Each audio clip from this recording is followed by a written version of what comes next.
La réalité, c'est quelque chose d'objectif. Mais en réalité, tout ce que vous voyez autour de vous n'existe que dans votre propre interprétation. Chaque personne vit dans sa propre version du monde, comme si elle observait l'immense univers à travers un trou de serrure. Et le plus étrange, c'est qu'aucun d'entre nous n'a jamais vu le tableau complet. Nous savons qu'il existe quelque part le cosmos lointain, des galaxies, des structures infinies. Mais tout ce qui nous est accessible, c'est un minuscule fragment de la réalité que nous ne comprenons même pas entièrement.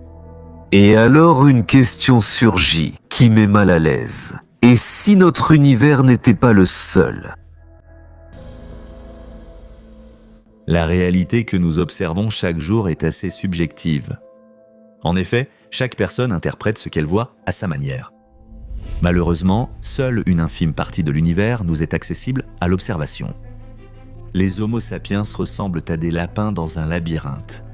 On peut choisir la direction à prendre, mais voir l'ensemble du tableau est une option interdite à un observateur aussi minuscule et impuissant. Prêtre et scrutateur des étoiles. Dans l'Antiquité, ce n'était pas pour rien que les prêtres étaient assimilés à des êtres célestes. Ils comprenaient le langage du ciel et savaient déchiffrer le murmure des astres lointains. Même aujourd'hui, la profession d'astronome est respectée, car on considère que ces personnes observent tout l'univers visible et qu'il n'y a presque rien de caché pour eux. Mais il existe dans le monde des choses dont la simple pensée fait frissonner d'une crainte superstitieuse, même les savants les plus érudits. Que dire alors des simples citoyens ? Par exemple, à première vue, la question « Combien d'univers notre univers peut-il contenir ?» peut sembler étrange. Le gouvernement ? Les gens pensent souvent vivre dans une immense bulle remplie de galaxies où les étoiles brillent intensément et les planètes tournent sans cesse autour d'elles. Tout cela est vrai, mais il existe aussi un autre point de vue sur ce sujet. Reconnaître que nous ne sommes pas le centre de l'univers a été un parcours difficile. Le système géocentrique, qui supposait que la Terre était le centre et que les autres corps célestes tournaient autour d'elle, appartient depuis longtemps au passé. Elle a été remplacée par les systèmes héliocentriques puis galactocentriques. L'humanité moderne a compris que notre métagalaxie n'a pas de centre à proprement parler et qu'elle recèle de nombreux mystères non résolus. Il est possible que près de nous coexistent non pas un, mais des centaines de millions d'univers réunis dans un même réseau. Mais nous ne pouvons pas le voir comme un lapin dans un labyrinthe. La philosophie est une science qui soutient pleinement la théorie des multivers. Beaucoup de ses représentants estiment que tous les scénarios de vie probables seront nécessairement réalisés dans l'un des milliards de mondes, car la possibilité et la réalité sont étroitement liées. En d'autres termes, si vous n'avez pas pu vous décider à faire le tour du monde dans cet univers, alors dans un autre, vous deviendrez certainement le deuxième Phileas Fogg. Dans un monde, vous êtes tsar, dans un autre, esclave. Si ici et maintenant vous regardez cette vidéo, alors dans un autre univers, vous êtes en train de prendre l'avion et dans un troisième, vous dormez. Dans une réalité, les pires scénarios possibles se réalisent, tandis que dans une autre, ce sont les meilleurs. Et cela ne contredit pas les lois universelles. Jugez par vous-même, une pièce ne peut pas tomber à la fois sur pile et sur face.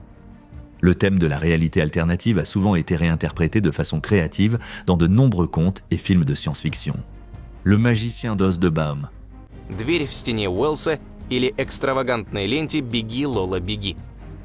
Подобные теории находят подтверждение и в квантовой физике.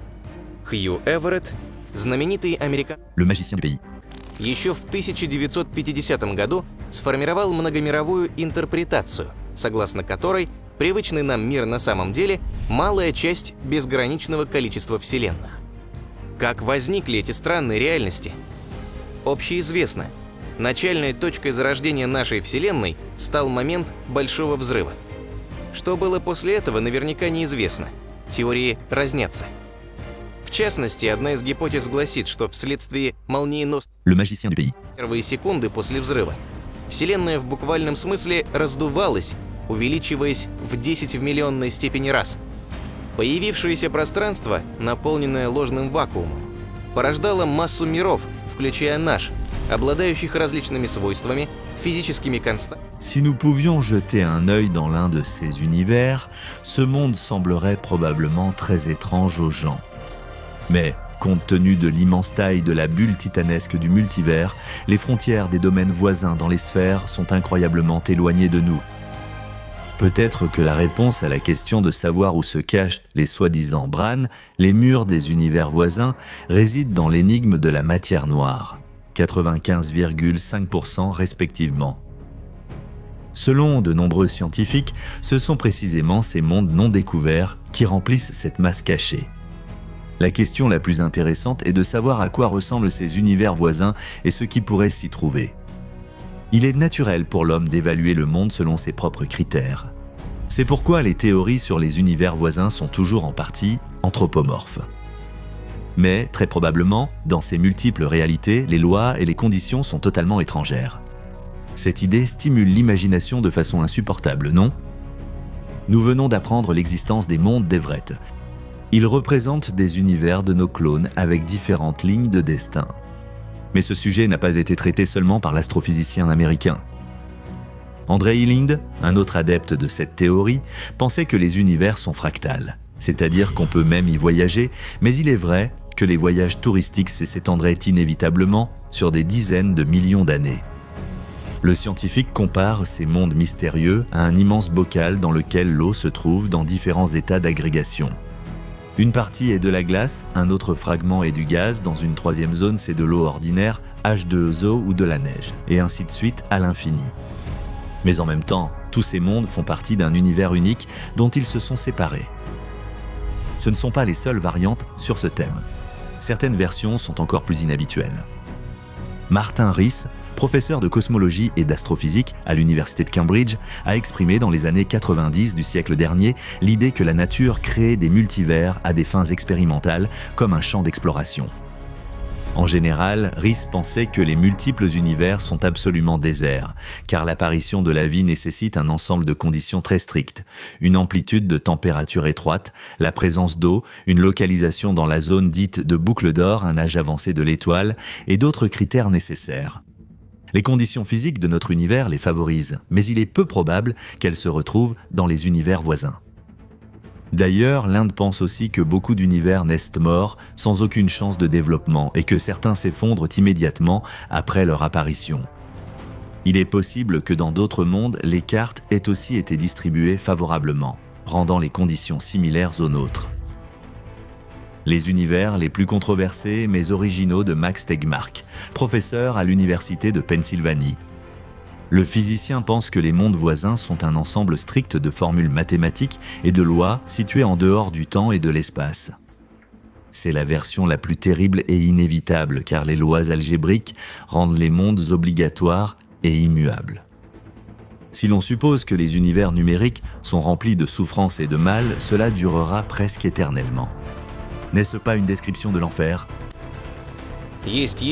Un point intéressant lié au multivers qui a traversé l'esprit de toute personne s'intéressant à ce sujet à plusieurs reprises.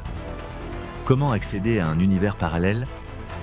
Existe-t-il ce fameux portail ou un trou de verre que l'on appelle parfois un trou noir ? André Hillind affirme également que pour trouver la frontière entre les mondes et la traversée, deux conditions principales sont nécessaires. La longévité et une très grande réserve d'énergie. La première condition, car la frontière la plus proche est peut-être à 10 puissance 1 million d'années-lumière.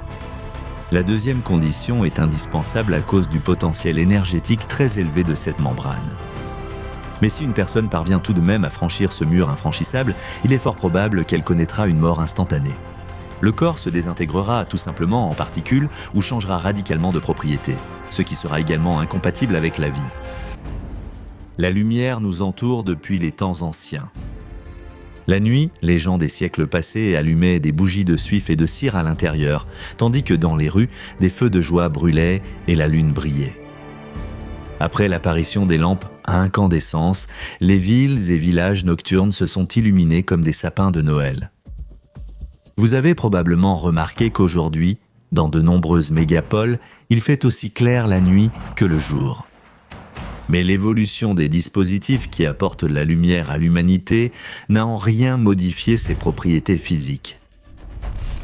La base de ce phénomène reste toujours les particules spécifiques appelées photons. Elles transmettent tous les types de rayonnement, y compris la lumière visible. Grâce à ces particules, nous observons les étoiles et les galaxies lointaines et nous éclairons aussi nos habitations. Pour démontrer les propriétés des photons, il faut se rendre dans l'espace profond. C'est dans le vide qu'ils trouvent leur véritable liberté. Ici, les particules parcourent des millions et des milliards d'années-lumière, pratiquement sans rien rencontrer sur leur chemin. Quelle est la caractéristique des photons ? Ils ont une masse nulle et une charge électrique nulle, n'ont pas de dimension et sont capables de se déplacer à des vitesses limites. En particulier, dans le vide, ils parcourent 300 000 km par seconde. Mais dans un milieu transparent, les photons sont plus lents. De noyau solaire jusqu'à la couronne, il faudra environ 1 million d'années à la particule. Et pourtant, elle atteindra la Terre en 8 minutes dès qu'elle entrera dans l'espace. Le photon est la particule la plus répandue dans le monde macroscopique. Pour chaque proton ou neutron, il y a 20 milliards de photons. Pour eux, le temps n'existe pas. Ces particules sont pratiquement éternelles, mais pour le photon lui-même, la vie ne dure qu'un instant. Il a été émis et a été immédiatement absorbé. Beaucoup se demandent où vont les photons lorsque l'étoile meurt, que la galaxie s'éteint ou que l'ampoule est éteinte. Par exemple, la lumière des étoiles anciennes, qui atteint les yeux humains après des milliards d'années, a été émise lorsque l'objet existait encore, mais il est très probable qu'il soit mort depuis longtemps aujourd'hui. Mais comme on le sait, un astre meurt lentement et de façon définitive, alors qu'au niveau d'une simple ampoule, tout se passe différemment. Vous actionnez l'interrupteur et l'obscurité totale s'installe immédiatement autour de vous. Où disparaissent donc les photons émis par un appareil d'éclairage moyen il y a quelques fractions de millisecondes. Tournons-nous vers la science.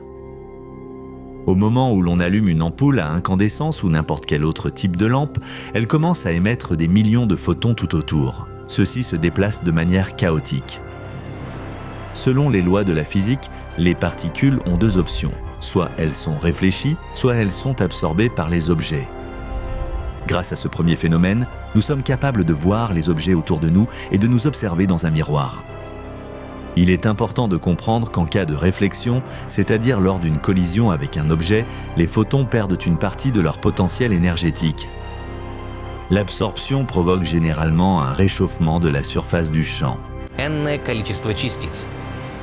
На практике это проявляется следующим.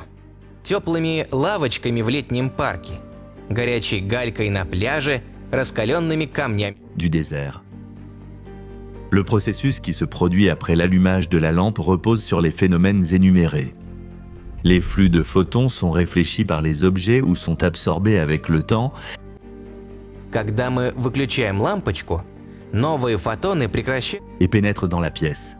Et les anciens ne disparaissent pas pour autant. Elles continuent de se heurter jusqu'à ce que chaque particule trouve un atome qui, pour ainsi dire, l'absorbe. Vous pouvez poser une question raisonnable. Pourquoi la lumière ne s'éteint-elle pas progressivement alors que des quantas restent encore dans la pièce? Si vous y réfléchissez, la réponse viendra d'elle-même. Pour les photons, la notion de temps est identique à un instant du point de vue humain. En fait, les particules uniques se sont réfléchies et absorbées en quelques millionièmes de seconde.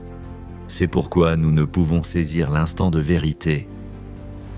Pour l'observateur, il n'existe que deux états. Avant et après l'appui sur le bouton. Les photons, quant à eux, vivent toute une aventure pendant ce temps. Mais les quantas de lumière nous entourent non seulement lorsque nous allumons un lustre ou une lampe de bureau, mais littéralement partout. Le Wi-Fi quotidien, la pizza réchauffée au micro-ondes, les signaux radio qui résonnent dans les écouteurs sur le chemin du travail. Des scalpels laser qui aident les gens à se débarrasser de maladies des terribles. Et aussi de puissantes sursauts gamma capables de tout stériliser autour d'elles, sur des millions de kilomètres. Tout cela, c'est un amas de photons. Mais si des particules immatérielles perdent de l'énergie lors de collisions ou de longs trajets, alors comment la lumière des étoiles et des galaxies nous parvient-elle? Et qui a dit que nous voyons tous les objets sans exception? Si c'était le cas, le ciel nocturne nous semblerait lumineux comme en plein jour. Mais non. Seuls les corps émettant le flux de photons le plus puissant sont observables. Un tel rayon est capable de parcourir des distances de plusieurs milliards de kilomètres.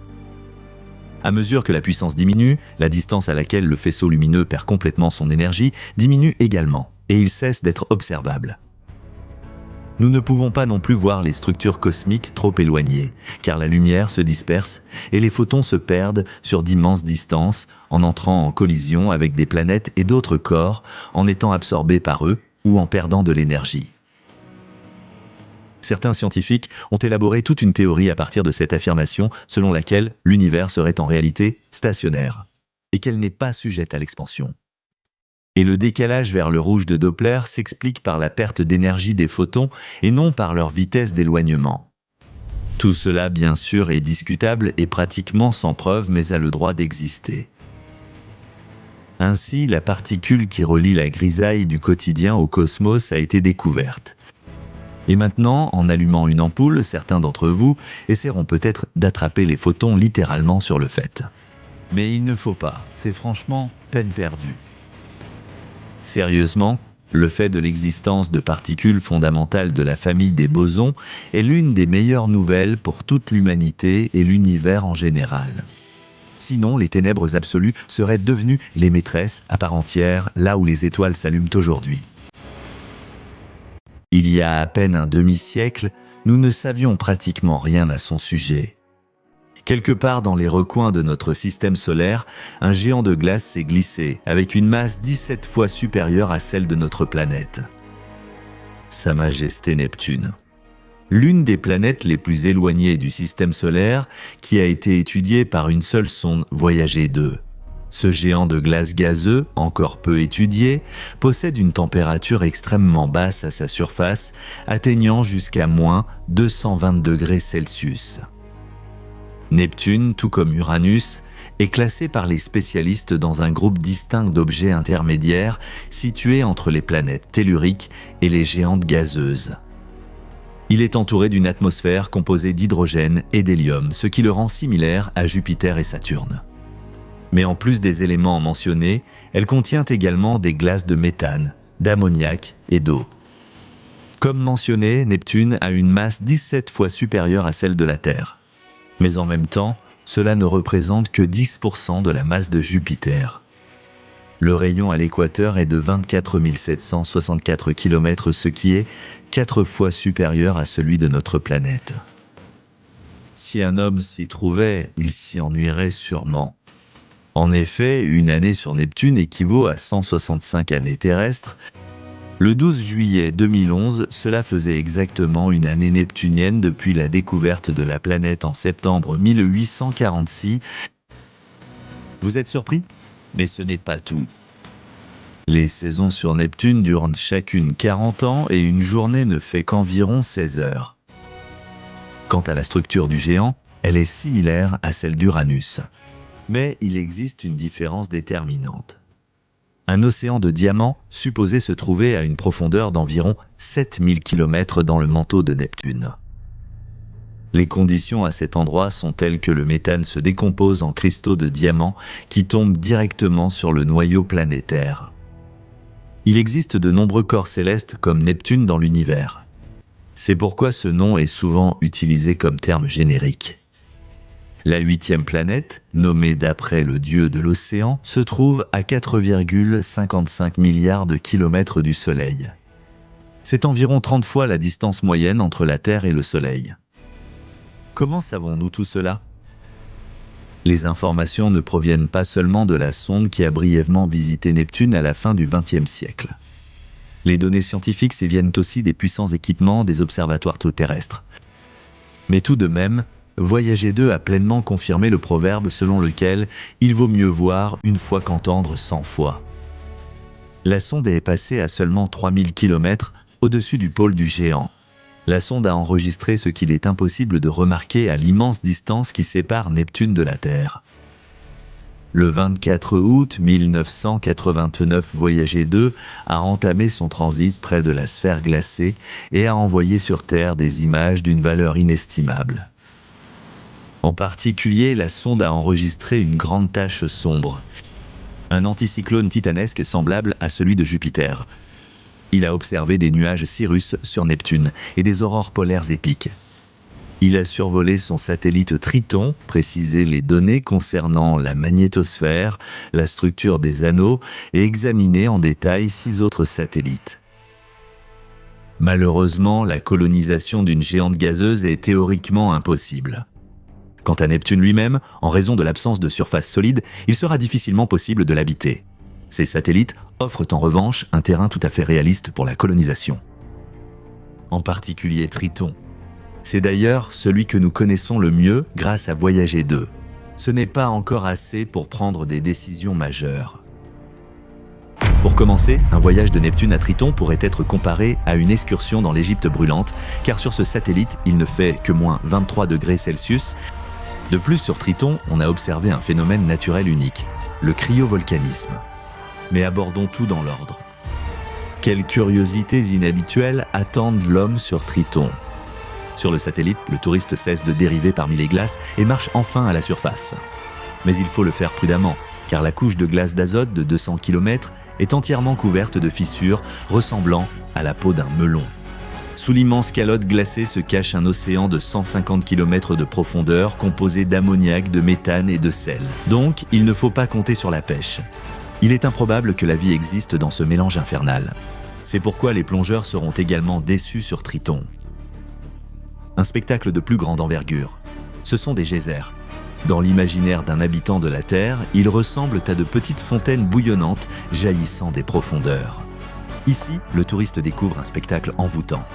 Au milieu du désert glacé figé, la glace d'azote se brise soudainement avec un bruit retentissant et une colonne de liquide s'élève à une hauteur comparable à celle de l'Everest, avec une épaisseur pouvant atteindre 2 km. L'atmosphère de Triton transforme cette colonne en un panache s'étendant sur 150 km. Ce ne sont pas les fontaines de Las Vegas. Mais pour l'instant, la NASA ne fait que planifier le lancement de la mission Neptune Orbiter, dans le cadre de laquelle un appareil avec 2 sondes atmosphériques sera placé en orbite autour du géant. Avant que le géant ne les enferme dans son étreinte mortelle, les sondes transmettront un maximum d'informations précieuses. Pour atteindre sa destination, la sonde automatique Neptune Orbiter effectuera 2 manœuvres gravitationnelles près de Vénus et de Jupiter. La nouvelle mission sera lancée après 2020 et l'humanité découvrira enfin les détails de ce mystérieux corps glacé et de ses satellites. Et Voyager 2 entre-temps poursuivra sa route et, dans 3 siècles, atteindra le nuage d'Oort pour errer pendant des dizaines de milliers d'années dans ses profondeurs obscures. Mais ça, comme on dit, c'est un sujet pour un autre épisode. Si tu as aimé cette vidéo, n'hésite pas à en parler à tes connaissances. Et si vous voulez une suite, alors n'hésitez pas à marteler le bouton de la souris et à mettre plein de likes électroniques. En effet, vos likes et commentaires sont une motivation pour de nouveaux horizons que nous pourrons atteindre uniquement grâce à votre soutien et, bien sûr, à votre abonnement à la chaîne. Alors, ne zappez pas.